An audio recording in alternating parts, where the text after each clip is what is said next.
हरियाणा के पानीपत में Haryana union of journalist ने एक प्रदेश स्तरीय पत्रकार सम्मेलन का आयोजन किया। सम्मेलन के आयोजन का मुख्य उद्देश्य पत्रकारों की समस्याओं को उजागर करना व सरकार के द्वारा उनका समाधान करवाने का प्रयास करना रहा।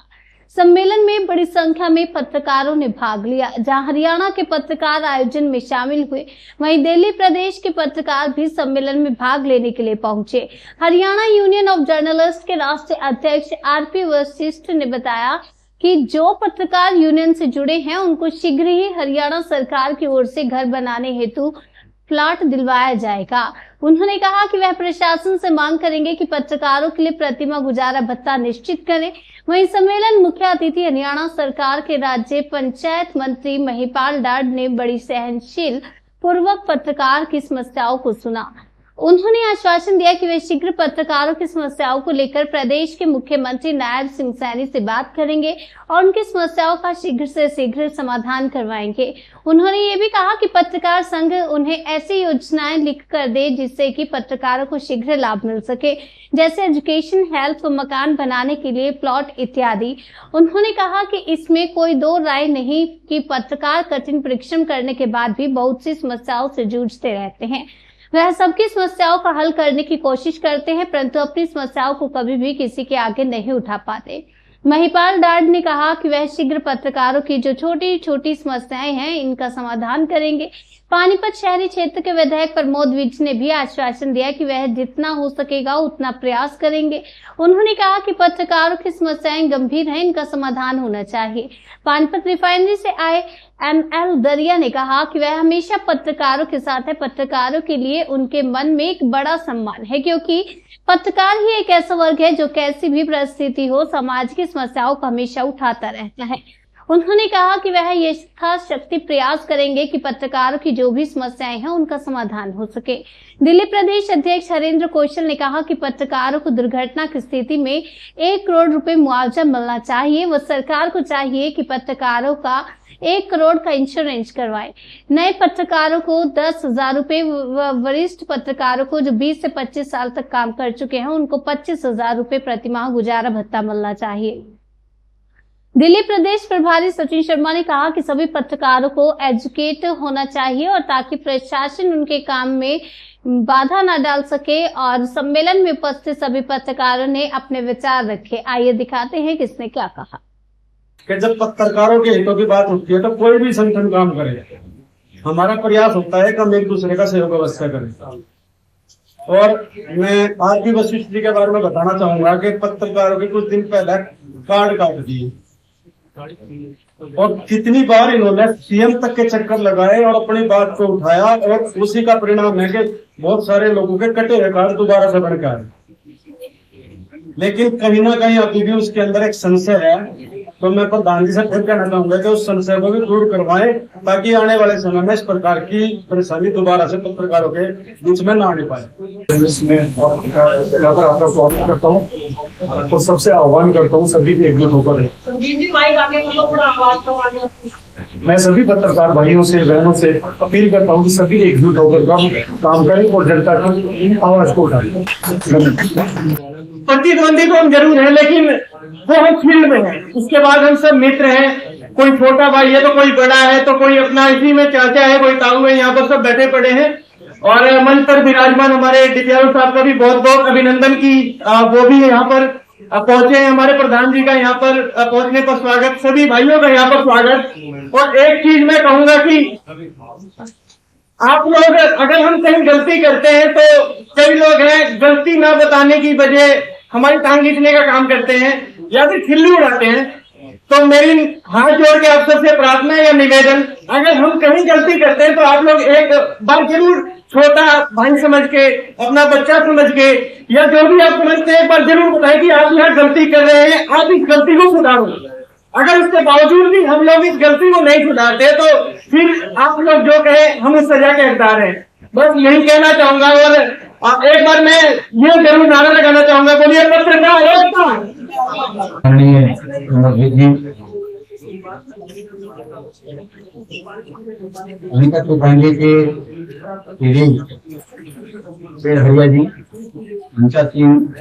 अन्य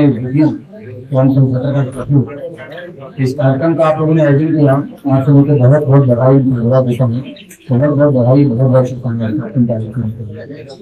योजना का ये प्रस्ताव मंत्री जी ने अभी तक जो है इस बात का खुलासा नहीं हुआ था, लेकिन मैं आज सबके सामने कर रहा हूँ कि मंत्री जी ने इस बात का प्रस्ताव पहले ही रख रखा है। और जब कुछ पत्रकारों ने मंत्री जी को कहा कि इसमें तो ये नहीं आते, वो श्रेणी नहीं आती, पत्रकारों की वो श्रेणी नहीं आती, तो मंत्री जी ने कहा नीचे से लेकर ऊपर तक जो जिसके हाथ में माइक है उसको ये योजना का लाभ मिलेगा। तो ये बहुत बड़ी बात मंत्री जी ने हरियाणा सरकार के समक्ष रखी और इसको मंत्री जी जल्दी पूरा भी करवाएंगे। और हमारे विधायक जी तो फिर हमारे लिए दिन रात खड़े ही रहते हैं, पत्रकारिता के तौर पे भी और पर्सनल भी। हमेशा विधायक जी ने कभी पैर पीछे नहीं हटाया। तो हरियाणा प्रदेश भर से आए पत्रकार जो है एक बार तालियां बजाकर मंत्री जी का, विधायक जी का थोड़ा स्वागत करेंगे। और मैं आपकी वसूल जी को कहूंगा, हमारा निर्मल करने का ये मकसद में काम एंजॉय करता है। हमारा ये होता है कि लोग जी ने बताया था कि हम उनके साथ विदेश में गए थे, तो वहाँ भी हमें जाके देखना होता है कल क्या वहाँ पर है। जैसे हम थाईलैंड में गए थे, थाईलैंड का एक शब्द बदनाम है, लेकिन वहाँ पर 6 महीने तक कल ऐसे कैसे रहते हैं, उनकी हमने वो भी देखी थी। अनिल वाली हमारे लोग वहाँ पे वो थे, राजदूत थे, वो हमारे को ले गए थे। हीरेन खान सबसे बड़ी वहाँ पे है। तो ऐसे ही हमारे जो अलग अलग स्थानों पर जो अधिवेशन होते हैं, जैसे पीछे केदारनाथ जी में हुआ था, हम लोग बद्रीनाथ पे है, इससे पहले सिंगापुर भी हुआ है, तो हमारा वहाँ ये मकसद होता है कि जो पत्रकार पूरे 12 घंटे नहीं, 24 घंटे नहीं, पूरे 375 दिन लगे रहते हैं, भाई ये करो वो करो, 5-7 दिन वो फ्री हो गए, अपना भगवान के दर्शन करें, सब कुछ दिए गए हैं और समाज के लिए सब कुछ दिया गया। हमारा उसका विकसित करना, एक दिमाग को विकसित करना ये मोटो होता है कि इवनिंग के बहाने हम सब साथ कैसे बन के रहे, 5-7 दिन फ्री हो रहे। सही बात है डांडा साहब की, डांडा साहब को तो मैं साल से नहीं 20 साल से तो मेरी किद होती है। और डांडा साहब 3 बार ठुकरा है, मैं चंडीगढ़ में एक बार तो मैं खुद डांडा साहब ने देखा नहीं, बालाजी ने बालाजी मैंने दे दोगे अब ये आ रहे हैं उतारी जा रहे हैं, तो काम चला जाएगा। और सब जानते होंगे युवा मोर्चे से शुरू होकर प्रदेश की जिम्मेवारी से किसान मोर्चे की जिम्मेवारी निभाते हुए हमारी पार्टी में उपाध्यक्ष भी है और आज हमारे मंत्री भी हैं। और विधानसभा में जब इनकी आवाज गूंजती है ना, तो विपक्ष भी थोड़ी देर के लिए सोच में पड़ जाता है इसका जवाब ढूंढने। वो किताबें मंगवानी शुरू कर देते हैं, पर्चे मंगवाने शुरू कर देते हैं। और महिपाल जी को तो जुबानी सब रटा पड़ा है, कोई जवाब नहीं होता। आपने कई बार वीडियो देखा होगा, लाइव देखा होगा। और मैं एक बात आपको और बताऊं, मेरे लिए तो पहला टर्मिनल है, फिर चल रहा है। महिपाल जी से सीखने को बहुत मिलता है, इनकी निष्ठा सीखने को मिलती है। पार्टी के विकट परिस्थितियों में महिपाल ठांडा जी ने पार्टी का पूरा साथ दिया, सारी उम्र हो गई भारतीय जनता पार्टी में। और इसलिए मैं चाहता हूँ इनका भविष्य बहुत उज्जवल है, क्योंकि जो एज है इनकी फेवर में। मैं भगवान से प्रार्थना करता हूँ, जगन्नाथ जी को मानता हूँ, प्रभु से प्रार्थना करता हूँ कि इनको ऊंचे से ऊंचा पद मिले, पार्टी में भी, सरकार में भी। ऐसा हमारे बीच में हमारे एडी साहब MLA है। मैं आपसे एक बात साझा करता हूँ, पत्रकारों को पता पानीपत का विशेष ये रिफाइनरी एक विशेष कहते हैं कि सरकार की बहुत बड़ी योजना के तहत पानीपत को फायदा हुआ, इकोनॉमी को फायदा हुआ। लेकिन पानीपत में ये जो फ्लाईओवर के नीचे आप देखते हैं टाइलें लगी हुई हैं, ये आपके CSR फंड में से है। पानीपत के अंदर अगर आपने देखा खाली पानी में बहुत बड़ी विशाल बिल्डिंग बन रही है। शायद कुछ पत्रकारों को मालूम है या नहीं मालूम है, ये दिव्यांग स्कूल बन रहा है जो 6 करोड़ रुपए से CSR फंड में से आपने किया। पानीपत में अगर आप लाइट देखें, जो नहर के किनारे लाइटें लगी हैं, अब तो समझो ये रिफाइनरी की देख है। और अभी पीछे जब माननीय मुख्यमंत्री मनोहर लाल जी उस समय के पानीपत शुगर मिल का उद्घाटन करने के लिए आए थे, तो निगम को जो जेटिंग मशीन जो दूसरी मशीनें दी थी वो भी रिफाइनरी ने CSR फंड में से दी थी। मैं आपका केंद्र सरकार का मंत्री जी का बहुत बहुत धन्यवाद करता हूँ कि पानीपत की देख रेख आप पूरी तरह से कर रहे हैं। और हमारे बीच में हमारे नेता चुड़ीक मलिक जी है, साथी हैं अपने पानीपत के, जो भी है सब साथी हैं। राजनीति चलती रहेगी, हर एक का अपना संपर्क है, हर एक की अपनी निष्ठा है। और मैं आज बात कर रहा हूँ पत्रकार भाइयों की। कई बार पत्रकार भाई क्या समझते हैं कि मान लीजिए किसी ने मेरे अखबार में कुछ लिख दिया, एक शहर में पानी की समस्या है, पानी नहीं निकला, पेपर में आ गया, लिख दिया, तो पत्रकार सोचते शायद भाई जी को बुरा लगता है। मैं बताता हूँ हर चीज के दो पहलू हैं, पत्रकार भाइयों को समझ लेना। आप जब लिखते हो किसी भावना से लिखे, शहर की समस्या भी तो है, वो आपने भावना से लिखा। राजनीतिक आदमी को उसको पॉजिटिव लेना चाहिए। क्यों पॉजिटिव लेना चाहिए? कि आपके माध्यम से हर जगह नहीं पहुंच सकते अकेले में, आपके माध्यम से में शहर की समस्या पता लगती है, तभी हम उसके चिंतन करें। इसके लिए मैं आपको धन्यवाद करता हूँ। आप जितना लिखेंगे उतना हमारा ध्यान उस तरफ और भी ज्यादा जाएगा। ये बात मैं कहना चाहता हूँ। मेरी प्रार्थना है कि हम समस्या से नहीं घबराते, हम समाधान करके देंगे। समय लगेगा तो लगेगा। शहर के विकास में हरियाणा जी का बहुत बहुत धन्यवाद, जो मेरे को इस काबिल समझा कि इस अधिवेशन में मैं यहाँ पे शरीक हो सकूं, उसके लिए धन्यवाद। जैसा आप सब जानते हैं, और हमारा जैसा 4 पिलर होता है किसी भी देश का, किसी भी सोसाइटी का 4 पिलर होता है, उसमें से एक जो पिलर होता है पत्रकारिता। हमेशा आप लोगों को बोला जाता है पत्रकारिता हमारा चौथा पिलर है, चौथा स्तंभ है। और इसका महत्व इतना ज्यादा है कि हमारे जो बाकी 3 पिलर है, इसमें कार्यपालिका, न्याय और न्यायपालिका, और दूसरा है विधायिका, सारे तीनों और जो बाकी स्तंभ है उसमें जुड़ने का काम करता है। तो आपका भूमिका हमारे समाज को और अच्छी ऊंचाइयों में ले जाने के लिए और अच्छी जगह में ले जाने के लिए, उनकी समस्याओं को उजागर करने के लिए आप लोगों का योगदान सबसे ज्यादा है, जो बाकी जो सिस्टम से जोड़ता है। हमारे जितने समाज में जो लोग रहते हैं वो डायरेक्ट किसी भी बाकी जो न्यायपालिका है, विधायिका है, और जो हमारे जो एग्जीक्यूटिव है जिसको बोलते हैं कार्यपालिका, उसमें डायरेक्ट संपर्क नहीं कर पाते। आप लोगों के माध्यम से वो अपना विचार, अपना डिमांड रखते हैं और कोशिश करते हैं वो सारी चीजें जो डिमांड है आपकी, जो मूलभूत जो सुविधाएं की जो जरूरी होती है समाज में, वो सारी चीजों को उनके वहां तक पहुंचाया जाता है, जुडिशरी सिस्टम तक पहुंचाया जाता है, कार्यपालिका न्यायपालिका में पहुंचाया जाता है, ताकि वो आपका जो डिमांड है, जो इसका जो गाँव का होता है, समाज का होता है, वो पूर्ण हो सके। बहुत सारे अभी सिस्टम जो बताया उन्होंने, अभी विधायक जी ने बताया कि बहुत सारी चीजें काम किया है। आप लोगों का पॉजिटिव भूमिका रहा है सभी जो प्रदेश की समाज की समस्याओं को उजागर करने के लिए और उनको सही माध्यम से सभी जगह पहुंचाने के लिए जो आप लोगों का पॉजिटिव भूमिका रहा है, उसकी हम सराहना करते हैं। और जैसा बताया कि हमारा एक रिफाइनरी है इस प्रदेश में लगा है, जो एक आधुनिक रिफाइनरी है, जो एक बड़ा कॉम्प्लेक्स है जिसको पेट्रोकेमिकल कॉम्प्लेक्स के नाम से जानते हैं, और इंडियन ऑयल का एक सबसे बड़ा रिफाइनरी है।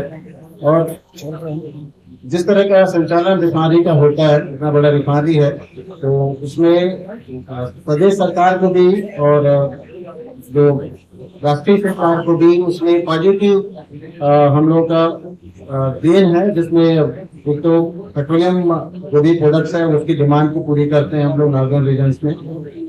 हमारे रिफाइनरी से 8 जिलों में प्रोडक्ट जाता है। हम 8 जिलों का 8 प्रदेशों का राज्यों का हम लोग उसमें जो पेट्रोलियम डिमांड है, पेट्रोकेमिकल का रिक्वायरमेंट वो पूरी करते हैं। सम्मानित हमारे विधायक आदरणीय प्रमोद जी, आदरणीय बड़े भाई सुखदेव सिंह मलिक जी, हमारे साथी भाई, बहुत पुराने हमारे दोस्त, हमारे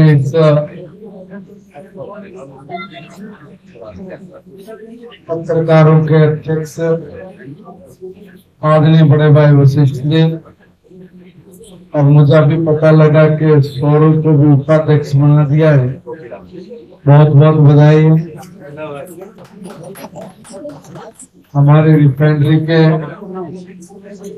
सम्मानित ईडी साहब और यहाँ पर उपस्थित मेरे सभी पत्रकार, छायाकार, इलेक्ट्रॉनिक प्रिंट मीडिया के सभी दोस्त भाइयों, देखिए सब से कहते आते हैं कि मीडिया एक ऐसा चौथा स्तंभ जो इस देश दुनिया की बंद आंखों को खोलने का सबसे बड़ा नेटवर्क और काम करने वाला ऑर्गेनाइजेशन है। यह संगठन बहुत जगह जान की बाजी लगाकर भी देश दुनिया को वो दिखाने की हिम्मत और ताकत रखता है जहां किसी आम आदमी की पहुंचने की सोच भी नहीं होती। अगर मैं ये कहूं कि यूक्रेन रूस का युद्ध है और उस युद्ध के बीच में सेना भी नहीं खड़ी होती, उससे भी पहले जाके मेरा पत्रकार भाई खड़ा होता है कि देखते हैं किधर क्या हो, गोला बारूद, वो ये नहीं देखता कि ये पत्रकार है या कोई और चीज है, वो अपना काम करती है। मगर इस देश दुनिया को जगाने का काम, गलत क्या हो रहा है, ठीक क्या हो रहा है, उसकी अपने अपने हिसाब से हर पत्रकार की कला भी है और समझ भी है, बुद्धि भी है। वो उसी हिसाब से अपने काम को, अपने लेखनी को और अपने तरीके से इस देश दुनिया के सामने लेके आता है। ठीक है, कोई छोटी से छोटी चीज और कोई दुनिया की बड़ी से बड़ी चीज वो किसी की आंखों से भले ही बच जाए, मगर इस समाज में एक वर्ग ऐसा है वो उसकी आंख से नहीं बचता। गाए बगाए उस तक वो खबर जैसे मर्जी पहुंच ही जाती है। हम लोग जब सुबह उठते हैं तो पहला काम यही है कि हम लोग अखबार उठाएंगे, फोन उठाएंगे, दिन भर की क्या घटनाएं घटी उसकी वीडियो देखेंगे, अखबार में पढ़ के उसको देखेंगे, क्या हुआ है शहर में, क्या हुआ देश दुनिया में। वो सारा आप लोगों की मेहनत का नतीजा है। मगर इतनी मेहनत करने के बावजूद भी ये वर्ग कभी भी फ्रंट पे आके उस तरह की सुविधाओं से लैस नहीं हुआ जितनी सुविधाएं पत्रकार के जीवन में होनी चाहिए। हम और आप लोग तो काम कर लेते हैं, बिजनेस भी कर लेते हैं, दुकान भी संभाल लेते हैं, दूसरे काम भी करते हुए अपनी राजनीति भी कर लेते हैं। मगर पत्रकार का तो 24 गुना 7 है। कब कहाँ निकलना पड़े, अगर कोई ये सोचे कि मैं फैक्ट्री लगाऊं पत्रकारिता करूं, मैं परचून की दुकान भी खोल लूं पत्रकारिता भी कर लूं, ये संभव ही नहीं है, ये संभव ही नहीं है।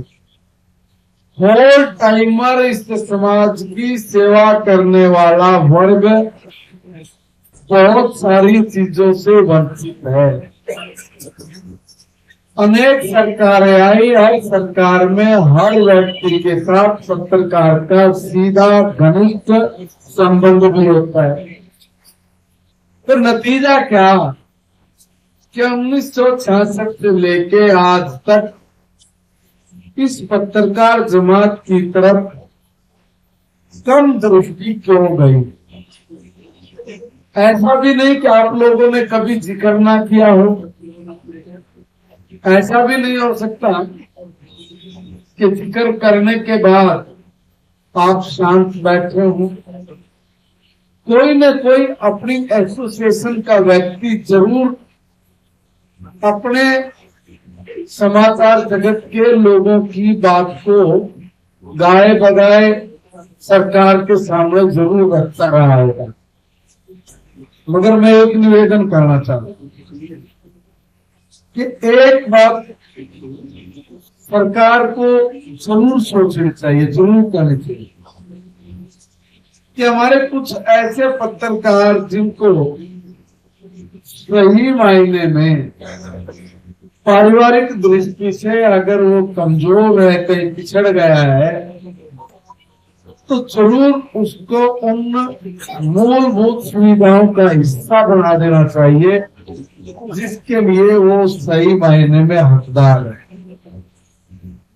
और मैं तो ये कहूंगा, जब हमारी एसोसिएशन है, एसोसिएशन में सारे रजिस्टर्ड साथी हैं, तो रजिस्टर्ड साथी में जरूर ये काम हो कि भी उनके बच्चे जो हाई लेवलिंग क्लास से ऊपर चले गए हैं,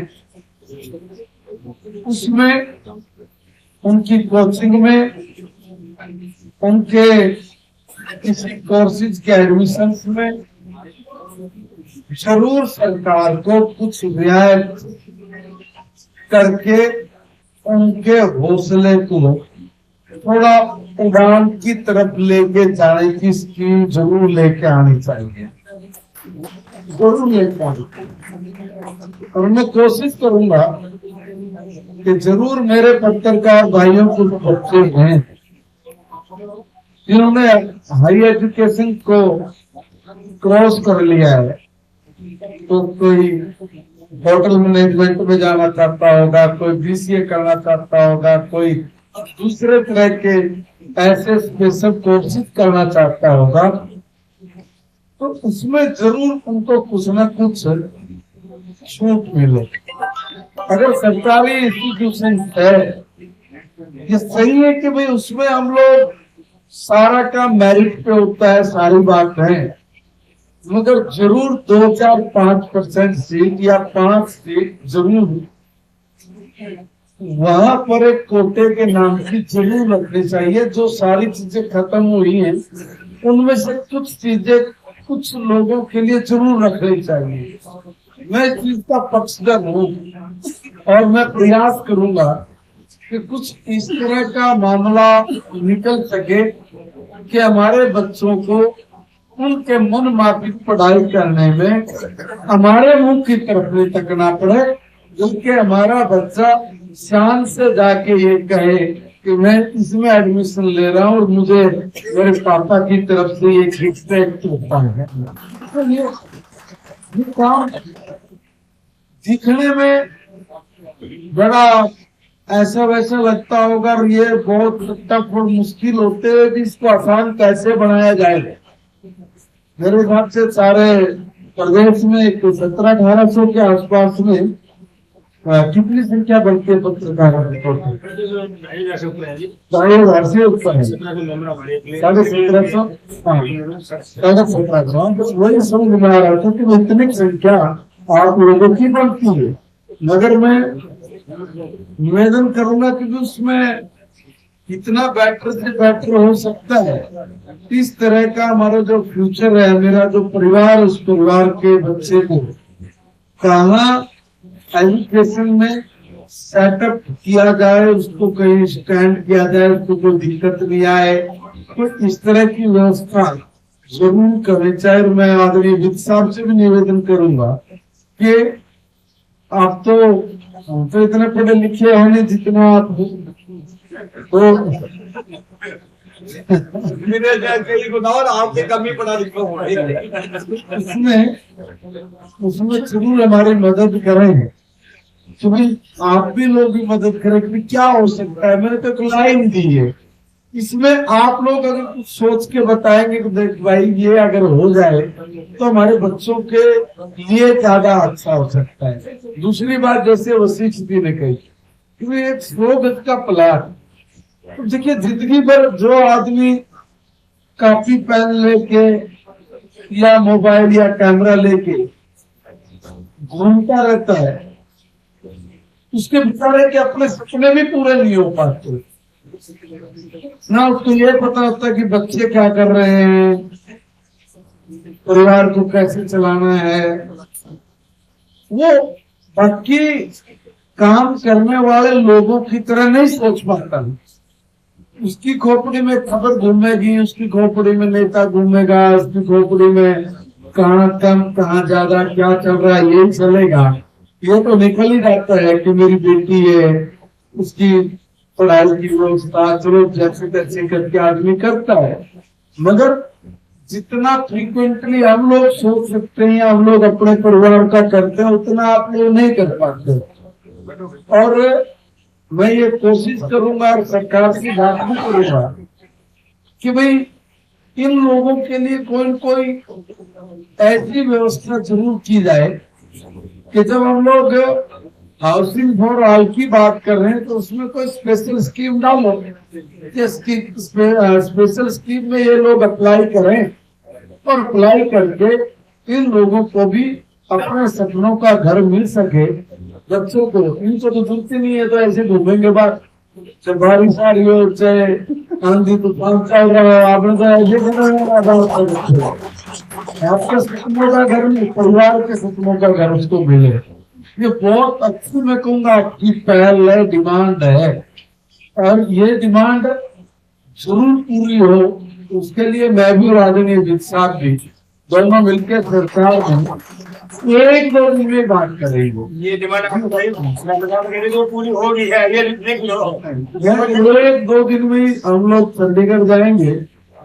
उसी दिन और मैं उससे पहले एक निवेदन करूंगा कि एक मेमोरेंडम भी अगर आप लोग मुझे एक दो चीज के साथ लिख के दे दें, और वो मत करना कि जो पुरानी आप लोगों की डिमांड से कि वही किसी पीटीओ चलती आ रही होगी, कोई 20 साल से मांग रहे होगे, कोई 10 साल से मांग रहे होगे, तो कुछ ऐसा एक दो चीज ऐसी एजुकेशन से संबंधित जो बच्चों का फ्यूचर वो मस्त है।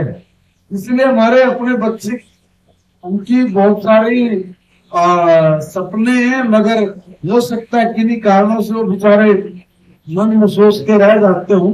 इसलिए हर कोर्सेज में हमें कुछ न कुछ परसेंटेज, कुछ बात, कुछ हिस्सा मिले, उसके लिए अपने को जरूर लिख के देना है। और एक हाउसेज के लिए भी, और एक आदि कोई ऐसी चीज जिसमें आपको लगता है कि देखिए ये चीज और हो जाए तो हम लोगों के लिए कहीं न कहीं बेटर हो सकता है, तो मैं पूरा प्रयास करूंगा। आपकी दो चीजों को तो मैं फोकस करूंगा ही, एक आपका बच्चों के एजुकेशन को लेके, और दूसरा जो आपने बात करी है उसके लिए। तो दोनों चीजों को मैं और साहब दोनों मिलके माननीय मुख्यमंत्री जी से ज्यादा सोमवार को हम लोग जाएंगे, सोमवार शाम तक ही बात करेंगे, नहीं तो मंगलवार को तो हर हो ही जाएगी बात हमारे को। अब उसमें से वो कितना जल्दी कहाँ कैसे पहुंचेगा, उसकी कैसे स्कीम बनेगी, कैसे उसको पॉलिसी बना के लागू करेंगे, उसमें जो थोड़ा बहुत समय लगेगा, मगर प्रयास करेंगे कि आपने जो कहा है हम लोग उसको पूर्ण करवा सकें। आप सबका मैं धन्यवाद भी करता हूँ, और आपने सब पत्रकार साथियों को बुलाया है, सबका आपने आप पानीपत के लोगों ने मेहमान नवाजी की है। उस मेहमान नवाजी में आपका वो तो है नहीं कि भाई कोई मील सिक्की मारे सारे, भाई तुम लोग कर लो सारे। उसमें दूंगा 1 लाख रुपये हिसाब से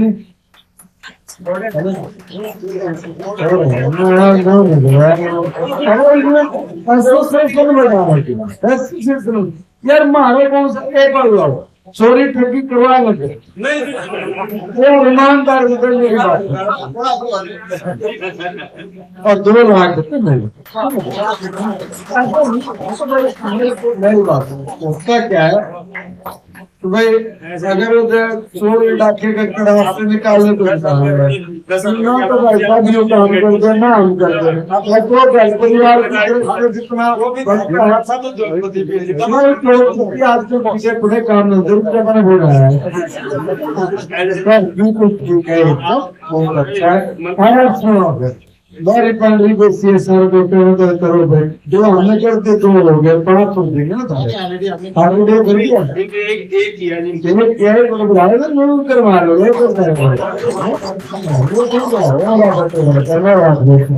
दादाजी और हमारे जो विधायक जी हैं जी और जो रिफाइनरी के CEO है उनका भी मैं और जितने मंच पे बैठे हैं या जितने पत्रकार मेरे भाई साहब बैठे हैं मैं सब हाथ जोड़कर नमस्कार करता हूँ और सलाम करता हूँ। आप लोगों ने देखो हमारे वर्ग को भी बुला लिया, भाई देखो मंत्री वगैरह को तो बुलाना बहुत बड़ी बातचीत है, इन्होंने आप लोगों को कह दिया, परंतु हम भी आप लोगों को कभी नहीं छूटेंगे। आप लोगों के साथ कंधे से कंधा मिलाकर चलेंगे। जो समस्या आप लोग इन तक चाहते हैं, हमारी भी कोशिश ये होती है कि भाई सरकार वो काम करे। तो मकान के लिए बोल रही है भाई, इनकी सरकार तो 10 साल हो गए कर नहीं रही, परंतु भाई सरकार ने सब फायदों से बच गए।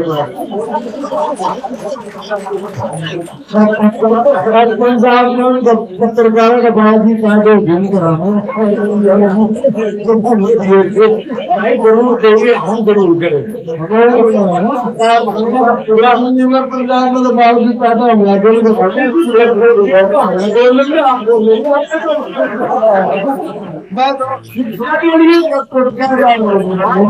शिक्षा के लिए आप लोगों के बच्चों के लिए इतनी बढ़िया शिक्षा देगी जिसमें कोई दिक्कत आने की जरूरत नहीं। और मैं बिजली आंदोलन के चक्कर में गामा मचा रहा था, थोड़े गरीब आदमी आके बिल के मीटर के कनेक्शन कटे पड़े हैं, वो किराए पर है। मैं मंत्री जी से कहूंगा जब दिल्ली और पंजाब बिजली फ्री दे सकती है तो यहाँ भी क्यों नहीं करे भाई। 10 साल हो गए, कम से कम 100-200 उसको फ्री दी। वो जो सबसे बड़ी पानीपत के अंदर इज्जत है,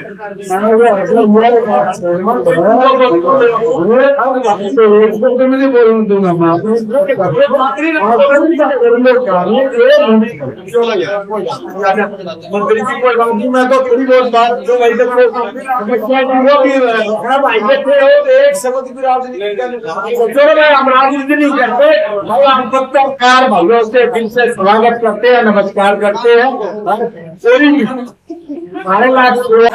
और DPRO साहब, दीपक जी और हमारी बहन भी आई हुई है आज, तो सबका हार्दिक अभिनंदन करती हूँ यहाँ पहुँचने पर, और सबका धन्यवाद भी करती हूँ क्योंकि उन्होंने अपना कीमती समय निकाल करके आज इस कार्यक्रम में शिरकत की। और कहना चाहूंगी सभी पत्रकार भाइयों से कि जिस तरीके आज आप सौहार्दपूर्ण भाव से यहाँ पर एकत्रित हुए हैं, हमेशा इसी तरह से कहते सुख में ही नहीं एक दूसरे के दुख में भी इसी तरीके से कीर्तन करें, एक दूसरे के दुख को बांटने का काम करें, क्योंकि कहते हैं कि अगर आप खुशियां बांटते हैं तो खुशियां बढ़ती हैं, अगर आप किसी के साथ अपना दुख सुख साझा करते हैं तो वो घटता चला जाता है। तो जिस तरीके आज खुशियां बांट रहे हैं, इसी तरह से दुख भी बांटते रहिए।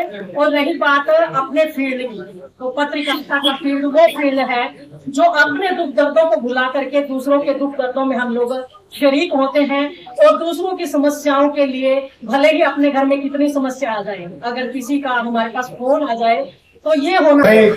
पत्रकार आज जो हम यहाँ पर उपस्थित हुए हैं, हमारे यहाँ उपस्थित होने का यही कारण है, जो पत्रकार है इनके ऊपर जो जातियां होती है, जब हम कहीं पर भी किसी भी खबर को कवर करने के लिए जाते हैं तो हमें अक्सर देखा जाता है कि हमारे को जो पुलिस प्रशासन है या प्रशासनिक अधिकारी है, वो जो है हमारे काम करने के बीच में कई बार जो है बाधा डालते हैं, जिसके कारण जब पत्रकार अकेला होता है तो अपने आप को बड़ा अकेला महसूस करता है। उसको ऐसा लगता है कि जैसे मेरे साथ कोई नहीं है, और वो जो है जो प्रशासन की जो जाति होती है उसका शिकार होता है। तो जो ये हरियाणा यूनियन ऑफ जर्नलिस्ट है, इसको इसीलिए बनाया गया है कि जो पत्रकार है उनके ऊपर अगर किसी प्रकार की भी कोई प्रशासन के द्वारा हत्या की जाती है तो उनको जो है पत्रकार यूनियन जब साथ में रहती है, सब हम लोग इकट्ठे हो जाते हैं, तो प्रशासन के ऊपर निश्चित रूप से दबाव पड़ता है, सरकार के ऊपर दबाव पड़ता है, और जो हमारी आवाज होती है उसको हमें बुलंद करने का पूरा मौका मिलता है। यही कारण है कि इस यूनियन को बनाया गया। जो इस यूनियन के राष्ट्रीय अध्यक्ष हैं आर.पी. विशेष जी, मैं उनका बड़ा सम्मान करता हूँ और मैं उनका तहे दिल से आभारी हूँ कि उन्होंने यूनियन के लिए बहुत सारे ऐसे कार्य किए हैं जिससे कि पत्रकारों को काफी लाभ मिल रहे हैं। फिर भी जैसे कि हम देखते हैं कि जो हम पत्रकार लोग हैं, हमारी स्थिति जो है आर्थिक रूप से बड़ी दयनीय होती है, हम आर्थिक रूप से बड़े कमजोर होते हैं, जिसकी वजह से हमें बहुत सारी समस्याओं का सामना करना पड़ता है। कई बार तो ऐसा होता है कि हम अपना घर बाहर चलाने में भी मुश्किल का सामना करते हैं, लेकिन फिर भी जो पत्रकार बंधु लोग हैं वो कभी ना धूप देखते हैं, ना कभी छांव देखते हैं, ना कभी बारिश देखते हैं, ना दिन देखते हैं, ना रात देखते हैं। जब भी देखो वो जनता की सेवा के लिए हमेशा तैयार रहते हैं। और पत्रकार वर्ग ही एक ऐसा वर्ग है, आप लोग ही एक ऐसे देश के स्तंभ है जो कि हमारी आवाज को, जो जनता की आवाज है उसको बुलंद करते हैं, सरकार तक पहुंचाते हैं, जिसकी वजह से जो समस्याएं हैं उनका समाधान होता है।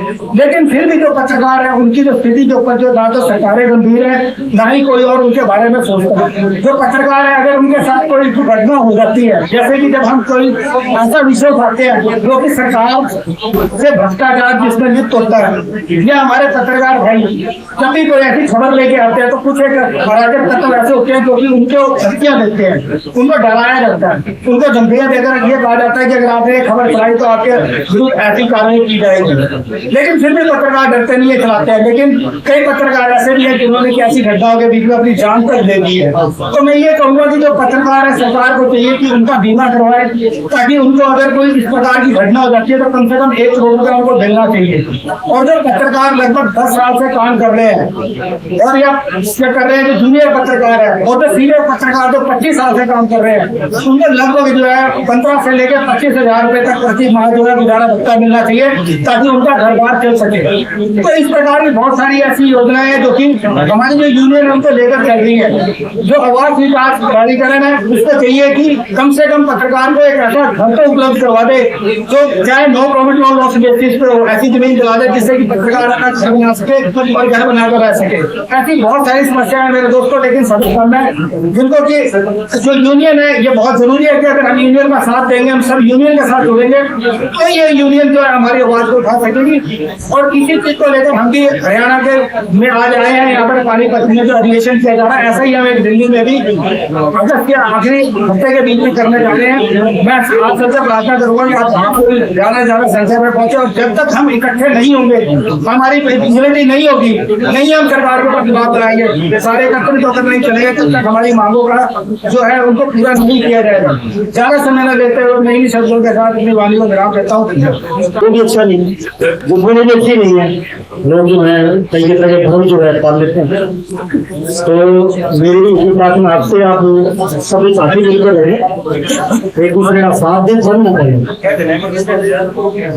दोस्ती में रखें तो दुश्मनी में रखें। और आप प्रोफेशनल लोग हैं, क्या किसी ने दोस्ती रखनी है, क्या कोई दुश्मनी रखनी है, खबरों का जो आदान प्रदान, सूचनाओं का आदान प्रदान आप लोगों की दोस्ती है और वही आप लोगों को काम मिलता है।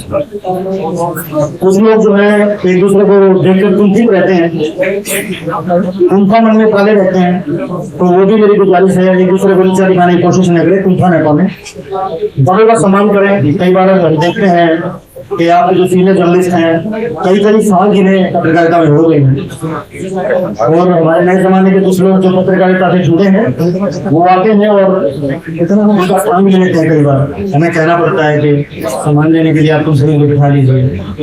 मेहता जी हमारे बिल्कुल जज जो है जो भी श्रेणी में आ गए हैं, पेंशन ले रहे हैं, अगर ये आए और मेरे जगह फर्ज है कि मैं इनको जो है स्थान दूं, उनको कहूँ कि आप यहाँ पर बैठिए, तो ऐसे लोगों को आप सम्मान दे दें। कई बार देखने में आता है कि बड़ा इस पर चर्चा भी चलती है बाद में, खासकर प्रेस कॉन्फ्रेंस होती है तो हमारे जो सीनियर जर्नलिस्ट हैं वो भी इस बात को लेकर कई बार अपनी बात रखते हैं।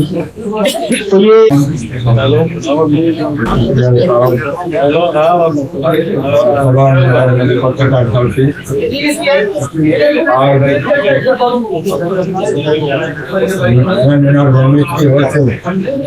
सम्मेलन का आयोजन किया जा रहा है और सब साथी अपना समय निकाल कर क्या आए हैं। मैं अपनी ओर से यूनियन की ओर से सभी साथियों का धन्यवाद करूंगा। और एक बात मैं कहना चाहूंगा, किसी साथी को कोई समस्या है या कोई प्रॉब्लम है अकेले में काम करते हुए, उसकी दिक्कत भी हो, उसका विचार भी रख सकता आकर, ताकि हम सब मिलकर उसकी समस्या को बुझा सकें। और ये को काम पत्रकारिता का मजाक नहीं है, बड़ा ही गंभीर विषय है ये कि हमने समाज के अंदर रहकर, समाज के राजनीतिक पार्टियां हो, सामाजिक संस्थाएं हो या समाज के अंदर और कोई कमियां हैं तो समाज को सुधारने के लिए और हमें जो फील्ड में हम काम, हमारा काम यही है, हमें कोई जाके घर में झाड़ू नहीं लगानी होती। समाज की जो कमियां हैं, समाज के अंदर जो घर होना चाहिए, राजनीतिक क्षेत्र हो या वैसे हो, उस कमियों को उजागर करें। किसी की ड्यूटी अफवाह में ना आकर किसी मदद चाहेंगे, उनके लिए मैं हर समय निवारण होंगे। चल रहा पुराना आता रहा है, में रहे उसमें तो वशिष्ठ जी जो राष्ट्रीय अध्यक्ष है वो हर समय पत्रकारों के लिए लगे रहते हैं, कोई ना कोई योजना बनाने के लिए पूरे हिमालय में है और विदेश यात्रा भी कर चुके हैं। तो साथियों लगे रहते हैं। हरियाणा यूनियन ऑफ जर्नलिस्ट पत्रकारों का एक संगठन है, साथियों संगठन बहुत जरूरी है।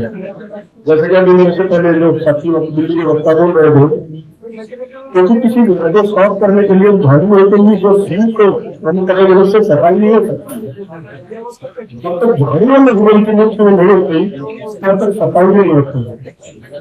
पत्रकार साथियों का जो जीवन है ये काफी मुश्किल भरा है, इसमें किसी को दो राय नहीं है। साल से पत्रकारिता को संपन्न है तो देखते हैं पत्रकार दूसरों की समस्या को हटा लेते हैं, लेकिन जब उनको एक समस्या आती है तो नहीं हो पाती। मैं तो बंसीलाल जी को था, लेकिन हमारे बंसीलाल भाई भूसर मारे जेल में आके बोल रहे थे, भूसर मारे थे। मैं चलो उन्होंने मेरे को भेज दिया, कहता भाई तो मेरा साथ ही आगे भाई बात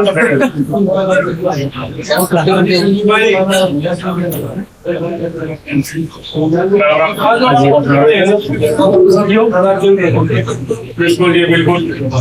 ये हमारे हरियाणा यूनियन के प्रवक्ता हैं। वैसे तो ये खाते छोड़ते हैं और जितने भी टूर निकलते हैं, जिस तरह इन्हें आदेश होता है या जो प्रोग्राम होता है, जिस तरह मीटिंग होती है, बंसीलाल जी और मिलके मैसेज छोड़ते रहते हैं।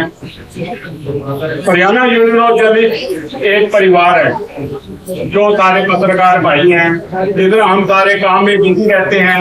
और लेकिन जितने छोटे अखबार हैं, जो बड़े अखबार हैं, जब ये छोटे अखबार या बड़े अखबार मिलकर पत्रकारों को रखा होता है तो ये पत्रकार की तरफ कोई न्यूज लगाते हैं तो कोई ऐसी न्यूज आ जाती है जिसके अंदर सारे साथ छोड़ जाते हैं। एकमात्र हरियाणा यूनियन ऑफ जर्नलिस्ट जो पत्रकार भाइयों का साथ देती है और मोटे के साथ मोटा लगाकर खड़ा होती है। और हरियाणा यूनियन ऑफ जर्नलिस्ट एक हर साल टूर भी निकालती रहती है। इतना सारे भाई पीछे भी गए हो गए, इस बार भी 7 तारीख का लोग नीलकंठ, बद्रीनाथ, हेमकुंड साहब का टूर बताया जा रहा है, ये निकालने जा रही है। और सारे भाइयों के फार्म भी जमा किए जा रहे हैं और तकरीबन सारे भाइयों ने फार्म जमा भी करवा दिए होंगे। और ये 7 तारीख का टूर है, लेकिन आगे कई भाइयों की राय भी आ रही है मौसम काफी बिगड़ रहा है, बादल फट रहे हैं। कल भी घटना हुई है शिमला साइड, और पहाड़ों में कई जगह बादल फट चुके हैं, जैसे कि आप देख रहे हो। ये टूर तो बहुत रिस्की रहेगा, और हम प्रधान जी से आग्रह भी कर रहे थे, मीटिंग भी करने के लिए आए थे स्पेशल, ये अगले महीने का टूर कर लिया जाए, क्योंकि मौसम इस टाइम काफी बिगड़ा हुआ है। और जो आदमी वहां जाता है पहाड़ों में जाने के बाद। नमस्कार, बहुत बहुत स्वागत है आपका जन सेतु राष्ट्रीय न्यूज नेटवर्क पर। मैं हूं हरिंदर कौशल। अभी हम उपस्थित है पानीपत में। आप देख सकते हैं कि यहाँ पर Haryana union of journalist trade union registered के द्वारा प्रदेश स्तरीय अधिवेशन का आयोजन किया गया है। इस आयोजन का जो मकसद है, उसका ये मकसद है कि यहाँ पर जितने भी आप देख सकते हैं कि हमारे पत्रकार बंधु यहाँ पर इकट्ठे हुए हैं। जो पत्रकार है, पत्रकारों के जीवन के बीच में बहुत सारी समस्याएं हैं। पत्रकार जो है उनकी आर्थिक स्थिति होती है बहुत दयनीय होती है, और यहाँ तक कि जब पत्रकार कहीं पर कवर करने के लिए जाते हैं तो उनको किसी प्रकार का भी किसी भी प्रकार का जो उनको जो है सुरक्षा महसूस नहीं होती है। उनको लगता है कि मैं अकेला हूँ, उनको प्रशासन या पुलिस के द्वारा दबा लिया जाता है। लेकिन ये जो यूनियन है, इसका कार्य करने का एक ही उद्देश्य है कि अगर किसी पत्रकार के ऊपर किसी प्रकार की भी कोई विपदा आती है या कोई परेशान करता है और पुलिस वाला उसको काम नहीं करने देता है या सरकार उसके बीच में कोई अड़चन डालने की कोशिश करती है, तो वहाँ पर जो है सारे के सारे जो ये पत्रकार जो इस यूनियन के मेंबर है वो इकट्ठे हो जाते हैं, जिसकी वजह से जो प्रशासन के ऊपर दबाव बनता है, जिसकी वजह से जो पत्रकार है उनको अपना कार्य करने के बीच किसी प्रकार की असुविधा नहीं होती है। आज हमारे साथ हरियाणा यूनियन ऑफ जर्नलिस्ट के राष्ट्रीय अध्यक्ष आरपी विशिष्ट है। हम जानना चाहेंगे कि ये जो आरपी विशिष्ट साहब ने जो इस पत्रकार सम्मेलन का आयोजन किया है, इसका मुख्य उद्देश्य क्या है?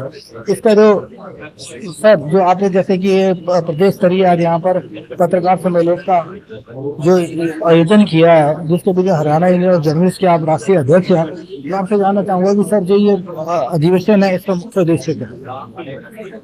मुख्य उद्देश्य हमारा ये है कि सभी साथियों को सबसे पहले हमने एकजुट करना है कि हम सभी साथी एक मंच पर आए। उसके बाद जो भी हमारी पत्रकार समस्या होती है, दिशा और दशा, हम दोनों उसके ऊपर विचार विमर्श करते हैं कि हमें किस दिशा में समाज को लेके जाना है और कैसी दशा है, समाज का दशा चल रही है, उसको कैसे ठीक दुरुस्त करना है। और कोई पत्रकार साथियों पर कोई कानूनी घटना ना घटे, कोई प्रशासन में अनता ही उसको दबाव ना डाले, विशेषता पर कोई चिन्ह लगाता है, तो उसके लिए हम संघर्ष करते हैं। सर जैसे कि कई बार जो पत्रकार है, जैसे कि अगर जो राष्ट्र के जो सरकारों के बीच में जो भ्रष्टाचार चल रहा है, जब उसकी जो कोई भी खबर को जब उजागर करते हैं तो कई ऐसे अराजक तत्व आ जाते हैं जो कि उनको धमकियां देते हैं। कई बार बड़ी अनहोनी घटनाएं भी घट जाती हैं। बहुत सारे ऐसे पत्रकार हैं जिन्होंने की अपनी जान भी खो दी है।